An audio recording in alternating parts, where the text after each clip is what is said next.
Hello and welcome back to the channel. इस edition में हम देखेंगे एक credit rating agency. Credit rating agency across the globe काफी लव्ड है in terms of, I think if I talk about value investors, Warren Buffett और and the big guys who are in this investing world and who have made a mark for देमसेल्ves, they really like this business. And so today what we'll be doing is we'll be breaking down the analyst presentation for CRISIL. We'll be trying to understand इसका overview क्या है, business verticals इनके क्या क्या business verticals हैं, कितना revenue उससे आता है, मार्जिन्स हर बिजनेस वर्टिकल्स में क्या है, एआई के लिए ये कैसे प्रिपेयर कर रहे हैं, some of the key trends in the macro environment. फिर थोड़ा परफॉर्मेंस अपडेट, फाइनेंशियल परफॉर्मेंस देखेंगे, बॉन्ड्स इशुएंस के क्या ट्रेंड्स चल रहे हैं, क्योंकि इनके जो मेजॉरिटी जो प्रॉफिट्स हैं वो बॉन्ड इशुएंस और क्रेडिट रेटिंग से आते हैं। और फिर हम देखेंगे इनके अलग अलग वर्टिकल्स में क्या क्या एट्रीब्यूट्स है, स्क्रीनर में देखेंगे इनके वैल्यूएशन मेट्रिक्स कितने हैं, return on capital employed, return on capital कितना चल रहा है, मार्जिन्स सेगमेंटल वाइज बिजनेस के कितने हैं। तो ये सारी चीजें हम देखेंगे। तो क्रिसिल जो है, एक तरीके से आप देख रहे होंगे कि यहाँ पे लिखा है कि a company of S&P global. So S&P global, अगर मैं इसका बैकग्राउंड थोड़ा सा दूं तो ये अमेरिका की एक क्रेडिट रेटिंग कंपनी है। तो ये क्रिसिल को 68% ओन करती है और इसका जो मार्केट कैप है क्लोज टू 12 लाख करोड़ है। तो अगर ये इंडिया में लिस्टेड होती तो ये नंबर 3 पे होती। तो नंबर 1 पे 19 लाख करोड़ पे रिलायंस इंडस्ट्रीज होती, 2 पे भारती एयरटेल होती, around just just crossing S and P Globals 12 lakh crore. And third, अगर इंडिया पे लिस्टेड होती S and P Global as an entity तो वो थर्ड नंबर पे होती। तो that's the share size of S and P Global. अगर मैं क्रिसिल की बात करूं तो ये पूरी कंपनी अवेलेबल है 29,000 करोड़ पे। और हमने कई सारी स्टोरी सुनी है, राकेश झुनझुनवाला ने कैसे इसमें इन्वेस्टमेंट किया था 2002 में, and how he had to liquidate 27 crore to buy a house in Mumbai. And वो स्टोरी हम काफी बार सुन चुके हैं कि वो 27 करोड़ को अगर वो मार्केट से नहीं निकालते और क्रेडिट क्रिसिल में रहने देते तो 2020 के in and around that same 27 crore would have become close to 760 to 800 crore. so even after all that has happened, it has created immense wealth. It has run up a lot. Um, Even after that, this is available for around 29,000 crore, which I don't believe is like such a huge market cap जहाँ पे base बहुत ही ज्यादा बड़ा हो गया है। मुझे ऐसा लगता है कि इंडिया का अगर फाइनेंशियल ग्रोथ प्ले करना है तो lot of people talk about banks, but I feel bank is a very risky proposition because banks थोड़े ओपेक होते हैं। मतलब आप अगर उसका रिस्क एनालाइज करना चाहो तो उसमें क्योंकि इतने सारे रिस्क हैं और एनपीएस का खतरा और ये सारी चीजें हैं, तो मतलब उसका जो अर्निंग्स विजिबिलिटी है वो इतना इजी नहीं होता और हाईली लेवरेज्ड होते हैं। तो मुझे ऐसा लगता है कि अगर आपको पार्टिसिपेट करना है growth of finance, growth of credit with in India, और एक ऐसा आपको प्रोडक्ट लेना है जो मतलब आपको एक तरीके से उसके पार्टिसिपेशन में इन्वॉल्व रखे, then I think these credit rating agencies which are listed, CRISIL, CARE Rating and ICRA are a very good option. I personally am invested in CARE Rating. थोड़ा सा उसका रीजन ये है कि CARE Rating is independent of all the foreign powers, so foreign power and foreign influence. CARE Rating is a wholly owned Indian entity and CRISIL में एक तरीके से देखा जाए तो एसएनपी का स्टेक है और इकरा में जो है फिच का स्टेक है। तो that's why I prefer care rating. But let's dive right in into understanding the business and some of the trends that are happening within the business. तो ये जो चार हैं ये क्रिसिल के चार वर्टिकल्स हैं। CRISIL ratings which obviously as I mentioned account for around 50% of the company's profits, and close to 28 to 33% of the revenue, depending on which quarter you're looking at and those kind of things. So ballpark range is that much. So that is really the key arm of CRISIL. अगर हम उसको care rating से compare करें तो care rating currently hasn't evolved as much on the analytics side. On the analytics side is still building, I think, in terms of the revenue mix that that is there. 89% of CARE's revenue comes from credit rating, and 11% is currently in analytics, which they are beginning to grow. ये जो third vertical है, CRISIL Coalition Greenwich, now that was acquired in 2020 and is now a 100% subsidiary of CRISIL. And what uh, CRISIL Coalition Greenwich does is it does market benchmarking and consulting.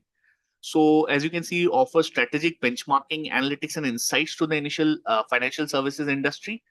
Um, so this is what CRISIL Coalition Greenwich does. CRISIL Ratings, um, as we know, offers independent credit rating in India. आपका loan अगर किसी listed entity का उनको mark कराना है AAA या BBB, मतलब एक तरीके से वो क्वालिफाई करते हैं कि उनके loans how able they are to repay them, and accordingly they classify those loans and how risky those loans are as well. और फिर अगर कोई बॉन्ड लेके आ रहा है, बॉन्ड का क्या रेटिंग है, उसके हिसाब से उसके रिटर्न मेट्रिक्स उस हिसाब से डिपेंड करेंगी. So these are some of the benchmark that CRISIL Ratings does. Within CRISIL Intelligence, this is more on the analytics side. So this provides consulting and technology-driven risk solution, advanced data analytics, serving clients across government, private, and public enterprises.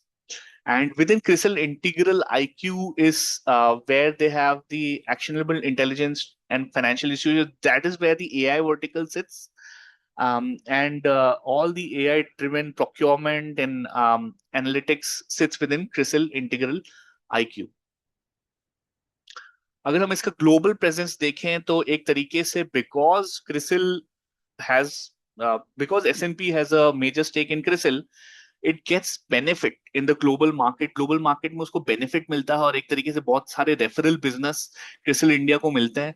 तो अगर आप इसका global presence देखें तो I think US is where the majority of the action sits, but it is also present across the globe because credit rating is required for wherever you have financial institutions. So obviously its footprint is immense.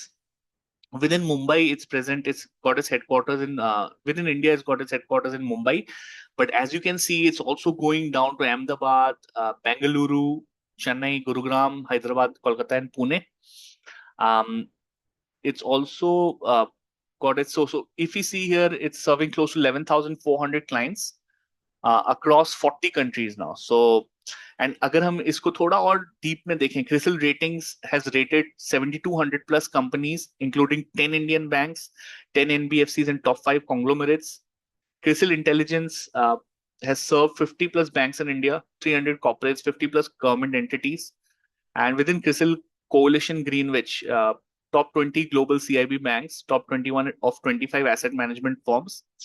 And so its credentials are, so it's the top-notch credit rating agency in India. We can clearly say that in terms of revenue that it generates, the quality of work that it does, in terms of all these kind of things, it's right up there and is the best in India by a margin. And the other ones, I think, if अगर मैं care rating की बात करूँ, तो care rating is a much smaller business compared to CRISIL. So if CRISIL is available for 29,000 crore, care rating would be sitting in the range of 5,000 crore. So it's 6 times smaller than CRISIL in terms of the market capitalization.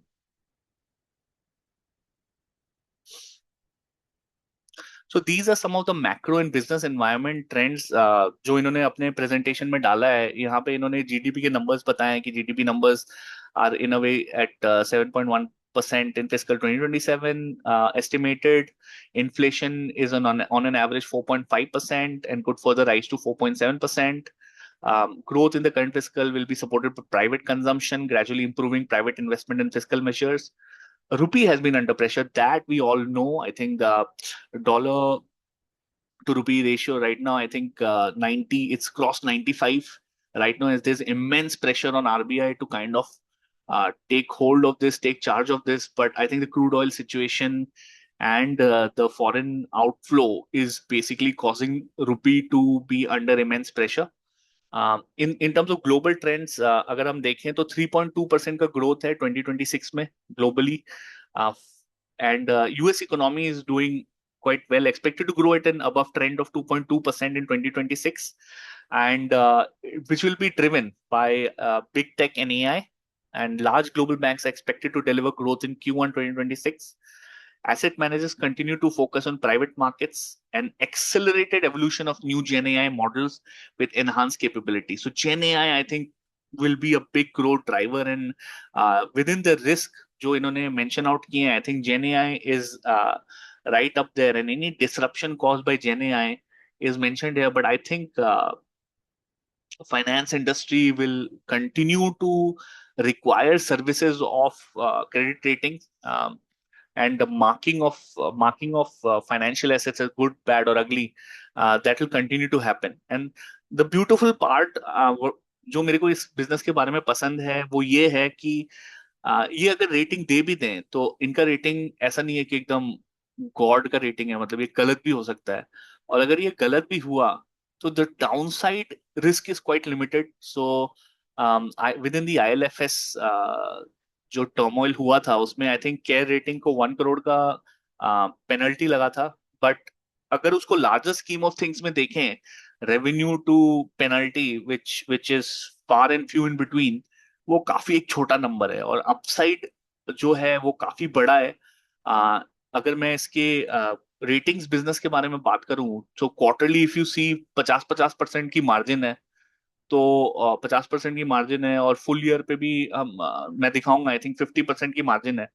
तो एक तरीके से level of comfort, level of confidence ऐसे investment में थोड़ा सा बढ़ जाता है कि मार्जिन्स आपके काफी ज्यादा हैं। इन्फ्लेशन या ये सारी चीजों से एक तरीके से आप उतने इम्पैक्टेड नहीं हो, क्रूड ऑयल प्राइसिंग और ये सब से इतने इम्पैक्टेड नहीं हो, तो आपको द मैक्रो चीजें फॉलो करने की, ये करने की, वो करने की, इकोनॉमिस्ट क्या कह रहा है, वो क्या कह रहा है, वो सब की उतनी जरूरत है नहीं। आप अपनी नींद अच्छे से ले सकते हैं, और अपना इंक्रीमेंटल पैसा इसमें अगर आप डालें तो मुझे ऐसा लगता है, ये मेरा व्यू है, ये कोई स्टॉक रिकमेंडेशन नहीं है, बट मुझे ये काफी सेफ इन्वेस्टमेंट्स लगते हैं। परफॉर्मेंस अपडेट अगर देखें तो 30.1% का इनकम फ्रॉम ऑपरेशंस में ग्रोथ हुआ था, 35.7% का प्रॉफिट बिफोर टैक्स में ग्रोथ हुआ था Q1 2026 में। क्रेडिट क्रिसिल रेटिंग एक लीडरशिप पोजीशन मेंटेन करती है, और इन्होंने एक ग्लोबल एनालिटिक्स सेंटर भी ओपन किया है, जो कि मतलब एक तरीके से डेलीगेशन में ग्रोथ देखा है इन्होंने, to support S&P global ratings and expand analytical and operational support to S&P. तो इस तरीके से आई थिंक एसएनपी के कॉस्ट कटेल होंगे by passing on a lot of the work back to the global analytics center. Within the CRISIL coalition, Greenwich, अगर हम देखें तो corporate and investment banking and increased engagement with regional banks, ये हुआ है। Accelerated renewals Q1 FY26 में देखने को मिले हैं, which has resulted in higher revenue. CRISIL integral IQ saw demand for risk and credit lending solution. और यहाँ पे देखें तो rupee depreciation I think was a big talking factor. Q1 2026 में अगर देखें तो ₹9 पर शेयर का अनाउंसमेंट हुआ है डिविडेंड का। ये Q1 2026 जो है वो थोड़ा ट्रिकी है। ये एक तरीके से आपका यहाँ पे देखें तो इसका टाइमलाइन अलग है compare to the FI, if you compare to Screener. तो ये आप चेक कर सकते हैं स्क्रीनर के साथ की franchise activities during the quarter जो है। क्रिसिल इंटेलिजेंस होस्टेड 2 फ्लैगशिप, ये इनके फ्लैगशिप इवेंट्स और इनका जो इंडस्ट्री प्रेजेंस है उसके बारे में थोड़ा सा इलेबोरेट किया है इन्होंने।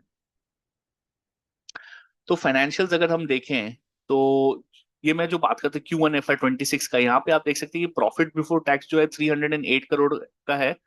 ईयर ऑन ईयर अगर क्वार्टरली का कंपैरिजन देखें तो 35.7%, 36% एक तरीके से ग्रोथ हुआ था। और यहाँ पे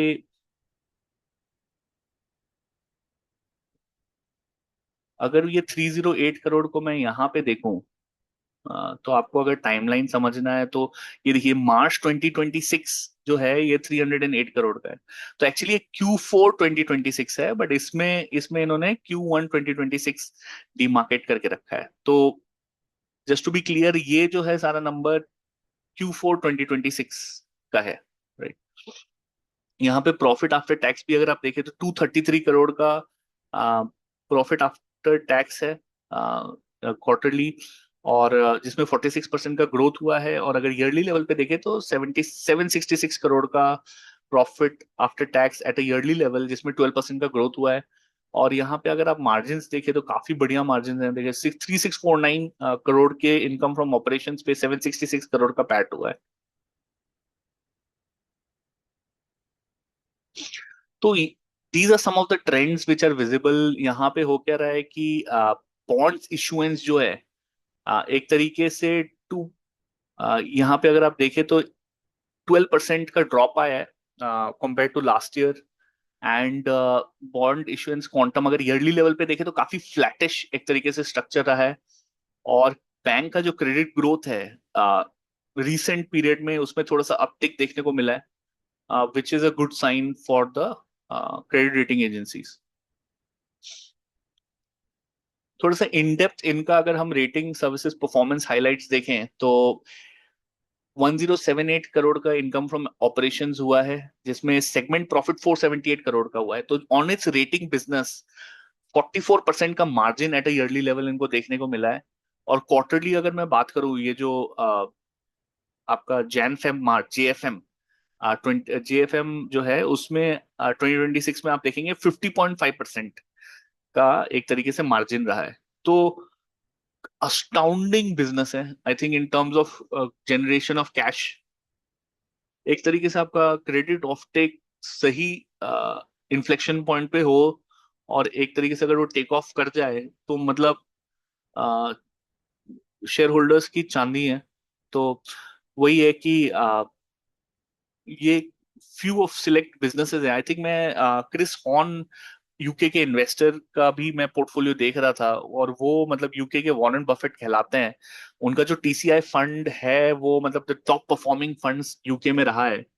और अगर मैं उनके पोर्टफोलियो में देखूं तो उनके पोर्टफोलियो में दो क्रेडिट रेटिंग एजेंसीज है, एक नहीं, दोनों क्रेडिट रेटिंग एजेंसीज जो ग्लोबल है उन्होंने लेके रखा है।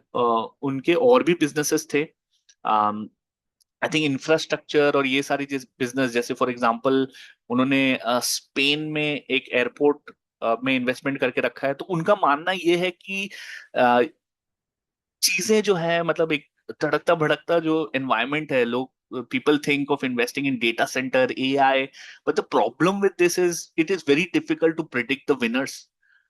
Whereas अगर कोई ऐसा इन्वेस्टमेंट हो जिसमें चेंज लिमिटेड रहे for long duration of time, और वो अपना बैरियर ऑफ एंट्री मेंटेन करके रख सके और मार्जिन्स कॉन्स्टेंटली हाई मार्जिन्स देता रहे, तो एक तरीके से उसका जो कंपाउंडिंग इम्पैक्ट है which is undermined by lot of, तो ये सारे स्टॉक्स आई थिंक बहुत लोगों को बहुत बोरिंग लगते हैं। Many people are interested more in SanDisk, Nvidia, and those kind. Those also have their attributes. Those also have the barrier to entry.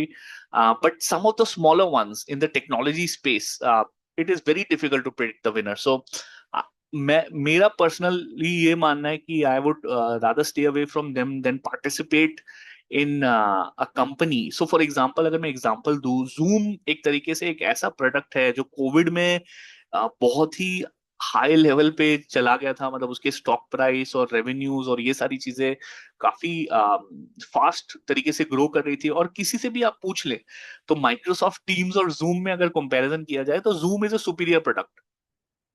But because Microsoft का एनवायरमेंट ही ऐसा है कि माइक्रोसॉफ्ट ने टीम्स लॉन्च कर दिया, उसको इंटीग्रेट कर दिया across its service offering as a bundled package, तो जूम को खा गया एक तरीके से।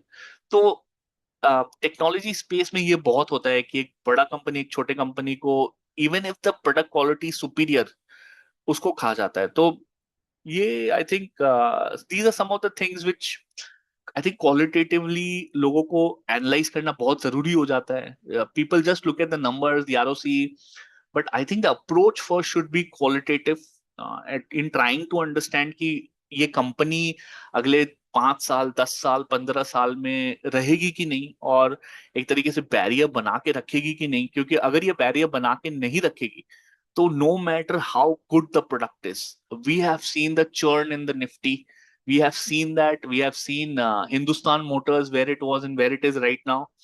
1990 का आप उठा लीजिए, आप निफ्टी उठा लीजिए, वो पूरे कंपनीज चेंज हो गई हैं दो तीन को छोड़ के। तो मतलब वो प्रिडिक्ट करना कि कौन सी companies will stick around. So S&P has been around for 100 years, and there's a reason why they've been around for 100 years. And Chris Hohn का मैं इंटरव्यू देख रहा था, तो वो ये कहते हैं कि ही प्रिडिक्ट्स कि this will be available 100 years into the future as well.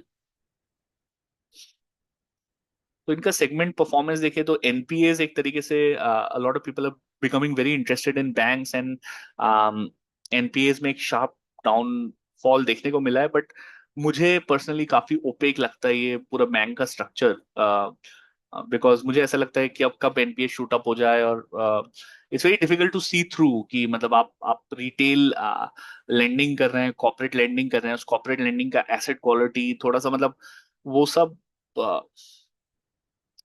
Disclosures और इतने सारे वो रहते नहीं है. और आप मतलब इंडिविजुअल लेवल ऑफ लोन पे जाके वो सब देख भी नहीं सकते, हाउ मच परसेंटेज और विल बी कंट्रीब्यूटेड और which can turn into NPA. वो सब बहुत डिफिकल्ट है मेरे हिसाब से. तो और because it's highly leveraged and a highly leveraged institution, whether it be housing finance, whether it be banks, whether it be gold finance. These, I feel, are kind of subpar business with low quality of earnings. यहाँ पे Indian Indian mutual funds का AUM अगर आप देखें तो these इसके वजह से ही मतलब अपना स्टॉक मार्केट एक तरीके से अपना लेवल्स मेंटेन करके रख रहा है, क्योंकि एफआईआई का सेलिंग काफी जोरों शोरों से इस वाईटीटी में रहा है. और एक तरीके से जो जो डोमेस्टिक इन्वेस्टर्स हैं उन्होंने इसको अपहोल्ड करके रखा है, which is a good thing. यहाँ पे देखें तो इन्होंने ये भी दिखाया कि जो कॉर्पोरेट्स हैं उनका कैपेसिटी यूटिलाइजेशन एक हेल्दी रेट पे है. और हिस्टोरिकली देखा जाए तो एक it's in a good space. And even the net debt to EBITDA ratio is kind of at a decadal low, which they are saying a good sign and a healthy financial profile of the corporates in India. तो corporate and investment bank का अगर revenue pool देखें तो एक तरीके से यहाँ पे 7% का ग्रोथ आया है, और रिटर्न ऑन इक्विटी देखें तो उसमें भी एक हल्का सा ग्रोथ आया है. तो this is the other part of the business, research analytic and solution performance. तो इसमें अगर आप देखें तो ये सारे जो आई थिंक मैं 4 बकेट बता रहा था, तो इसमें एक बकेट का तो मैंने आपको ऊपर दिखा दिया जिसका मार्जिन था 50%. और जो बाकी 3 बकेट है ये सब उस इसमें पुट टुगेदर है. और यहाँ पे अगर आप मार्जिन देखें तो इसका मार्जिन 20% के करीब है. इनकम फ्रॉम ऑपरेशंस इस पे 2500 करोड़ का आया था. और सेगमेंट प्रॉफिट तो ग्रोथ भी अगर आप देखें तो काइंड ऑफ उतना हाई लेवल पे नहीं है जितना रेटिंग्स का था. और क्वार्टरली लेवल पे एक हाई ग्रोथ देखने को मिला है. मार्जिन्स की अगर हम बात करें तो margins is less than half of what it was for the ratings business, and that's the reason why the rating business contributes majority of the profits of the organization. um, यहाँ पे जेन AI का इन्होंने बात किया. I think इनका approach क्या रहने वाला है, to provide differentiate by building AI products and solutions deeply rooted in our domain expertise. आजकल तो ट्रेंड बन चुका है कि हर कंपनी के इन्वेस्टर प्रेजेंटेशन में एक एआई का पेज तो होना ही है. तो यहाँ पे भी है. और इन्होंने काफी सारी चीजें डाली हैं. Majority of workforce use AI and AI enabled workflows, foundational capabilities that accelerate delivery through reusability, scalability and faster deployment. ये सारी चीजें इन्होंने बताई है. Thought leadership, CRISIL obviously is present everywhere, all the stock market channels that you see. Any views on the economy or credit offtake, they are there. They have articles that they are writing, uh, events that they are attending, flagship events that they are doing it themselves. They write blogs, reports. So in newspaper they have articles. So they have a good market presence. So that I think they have done a tremendous job of doing. I think care rating not as much, but I think care rating even within its investor presentation, they have recognized that this is a focus area for them as well, because if you're providing consulting and you want to grow your consulting arm, then I think this is a big chunk of things that the top leadership should be doing and creating thought leadership at the various forums of which are available. So we won't talk too much about CSR. I think some of the risks that they have mentioned here, macroeconomic and geopolitical risks, which is playing out, Strait of Hormuz, crude oil prices, and those kind of things, legal, regulatory, and policy risks, cybersecurity and data breach risks, forex risk. But I think within this, they mentioned that an increase in dollar has been so deterioration of the Indian rupee has been tailwind for them. Potential disruption due to Gen AI, people risk, competitive intensity between the three um, players that are there in the credit rating space. तो थोड़ा सा हम इसका I think screener भी देख लेंगे in terms of what is the market cap and uh, book value and those kind of things. So market cap अगर आप देखें तो 29,877 करोड़ पे है at the time of recording. Stock P is close to 35.6. Dividend yield is 0.61%. ROC and ROE exceptional numbers, 32.6 and 24.5%. Price की अगर हम बात करें तो this has been kind of like flattish since Feb of 24. It's remained flat for 2 years now. But it's anybody's guess. This was a big part of Rakesh Jhunjhunwala's portfolio when he passed away. And I think even now, I think his wife, who has the portfolio now, CRISIL, I think we'll see in the stake ownership how much she has.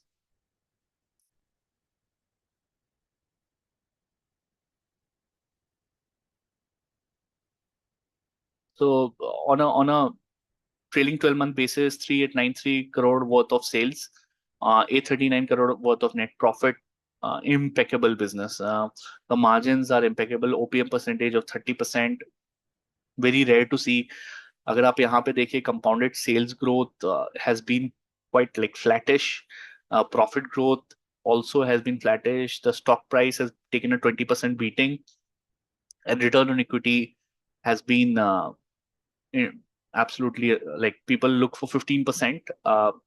If you add weighted average cost of capital, risk-free capital, अगर आप 7% पकड़ते हो and you want on top of that around 8%, so 15%, they are doubling. They're doing almost double of, not double, 24% last year.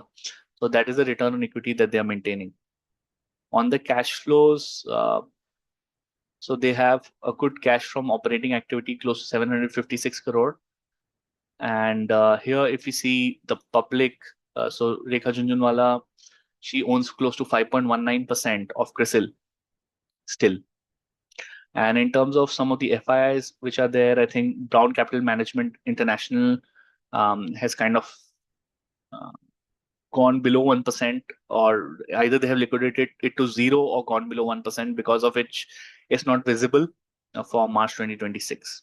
So that's it from my side on this edition. Do let me know in the comment section what you think about the analysis. Any company which you want me to cover, do also please subscribe.